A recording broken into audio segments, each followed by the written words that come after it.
അവിടുന്ന് ഷാമിലായിരുന്നു അദ്ദേഹം താമസിച്ചിരുന്നത്.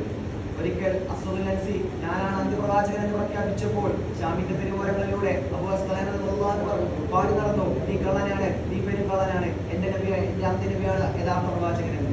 അങ്ങനെ അസ്വദുൽ അൻസി അപ്പോൾ അസ്ഖലാനെ കൊട്ടാരത്തിലേക്ക് കൊണ്ടുവരികയും എന്നോട് ചോദിച്ചു, ആരാണ് എന്റെ പ്രവാചകൻ എന്ന്. അവിടെ നിന്ന് അബൂ അസ്ഖലാൻ പറഞ്ഞു, എന്റെ നബിയാണ് അന്ത്യപ്രവാചകൻ എന്ന്.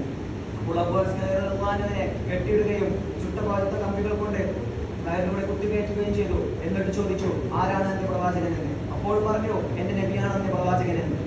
പിന്നീട് അദ്ദേഹത്തെ തീ ചുടുകയും അപ്പോൾ പറഞ്ഞത്, ഞാൻ നബിയാണ് എന്റെ അന്ത്യപ്രവാചകൻ എന്ന്.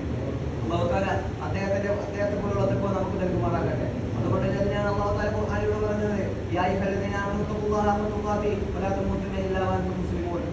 ഓ സത്യവിശ്വാസികളെ, തീർച്ചയായും നിങ്ങൾ തഖ്വയുള്ളവരായിരിക്കുക, നിങ്ങൾ ഒരിക്കലും മുസ്ലിമുകളല്ലായി മരിക്കരുത് എന്നും.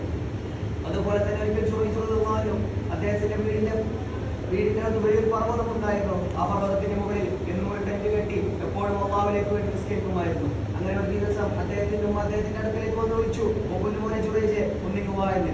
അപ്പോൾ നിസ്കാരത്തിൽ പോയിരിക്കുന്ന ജുറൈജിനൊന്നും വരാൻ കഴിഞ്ഞില്ല. അപ്പോൾ ആ മലയിറങ്ങി വീണ്ടും വീട്ടിലേക്ക് പോയി. അങ്ങനെ രണ്ടാമതാരം വന്നു, മോനെ ജുറൈജെ ഒന്നിക്കുക. അപ്പോഴും അദ്ദേഹം നിസ്കാരത്തിലായിരുന്നു. അപ്പോഴും അദ്ദേഹത്തിന് വരാൻ കഴിഞ്ഞില്ല.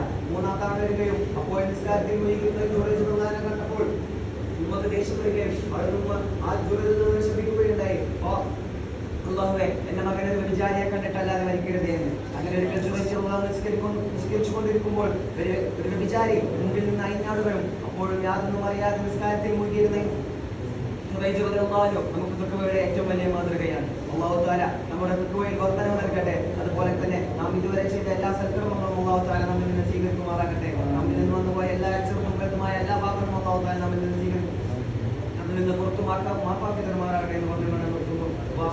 അൽഹംദുലില്ലാഹി റബ്ബിൽ ആലമീൻ. അസ്സലാമു അലൈക്കും വറഹ്മത്തുള്ളാഹി തആല